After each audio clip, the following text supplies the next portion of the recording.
Mercedes-Benz has been busy making headlines with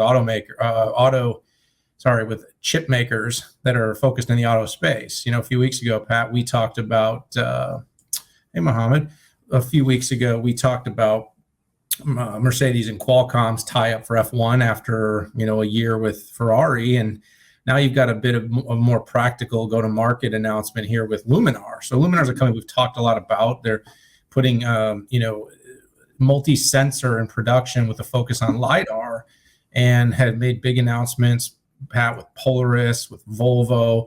We were at CES doing video in the booth with Austin Russell, the CEO, and his team.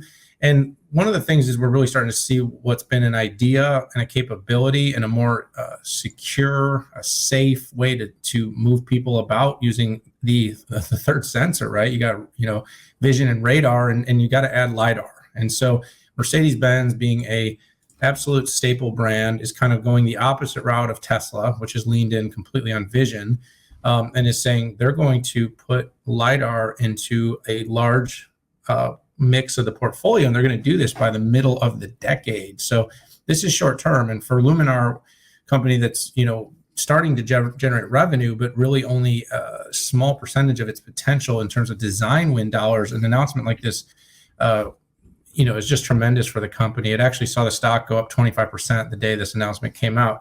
Some of the things that are specific is really incorporation of L3 technologies. Some of this is going to enable drivers to be hands off the wheel up to about 80 miles an hour, 130 kilometers an hour. So, and this is something that's going to be enabled by LiDAR. And if anybody's seen, Pat and I have shared a number of times some of the different tests of where LiDAR versus traditional vision as the sensor technology for safety in the vehicle. LiDAR seems to add a tremendous element of safety and driver security that vision alone isn't accomplishing. And that's what I keep leaning into, is at some point, these car companies are going to have to be accountable to delivering safe vehicles when there's technology available. And this is getting down to the point where it can be done at, I've heard numbers of like around $1,000 a vehicle. To say, hey, on a premium car like a Mercedes or a Volvo, the Polestar, it's starting to make a lot of sense. And this is something that Luminar should be excited about, because it's in the US now, it's on an international basis. These are big brands. And of course, you saw they had some announcements of Chinese automakers that are also including their technology. So the volume is starting to ramp. And for those that are invested in Luminar, by the way, company has its investor meeting coming up, I believe next week. You and I won't be there because we'll be here at Mobile World, but a lot going on, a lot of momentum for Luminar. And I think this announcement, Mercedes is a staple brand with global recognition, and choosing Luminar is quite a coup for the company. Yeah, their stock went up 29% in one day. I think it was in the toilet for all the wrong reasons. So it was good to see the company get a little bit more credit for what they're doing. I do understand the trade-off, viewers and listeners, in that Elon Musk believes that he can accomplish this, as Dan said, through vision, and even certain different types of vision where it can see in the dark. And the thesis behind that is also that you minimize the amount of data coming in, so you have less to process.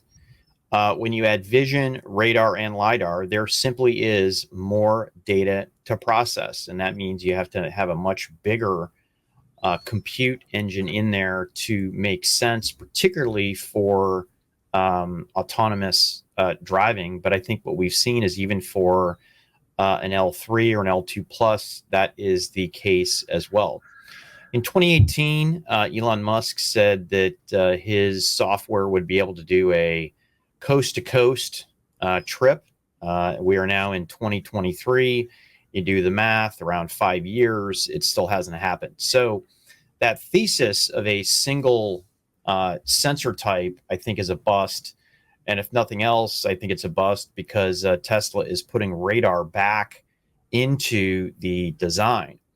I stick firmly to my thesis that says you cannot have a safe autonomous driving car on vision alone, and you do need LiDAR. LiDAR can see in the dark. LiDAR can see far. It can see through fog.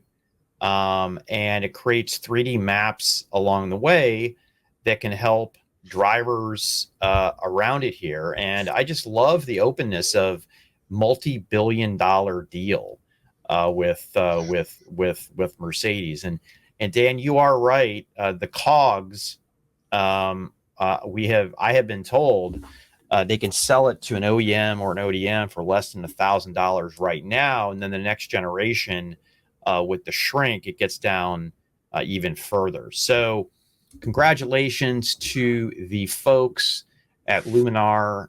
It's good to see external recognition of something that I think you and I already knew. Yeah, it absolutely hit the nail on that one, and it'll be a big moment for Luminar to sort of break through into the mainstream, which it's been doing over the last few years, which has been a good part of the reason why we continue to talk about that company as a definite player in the space.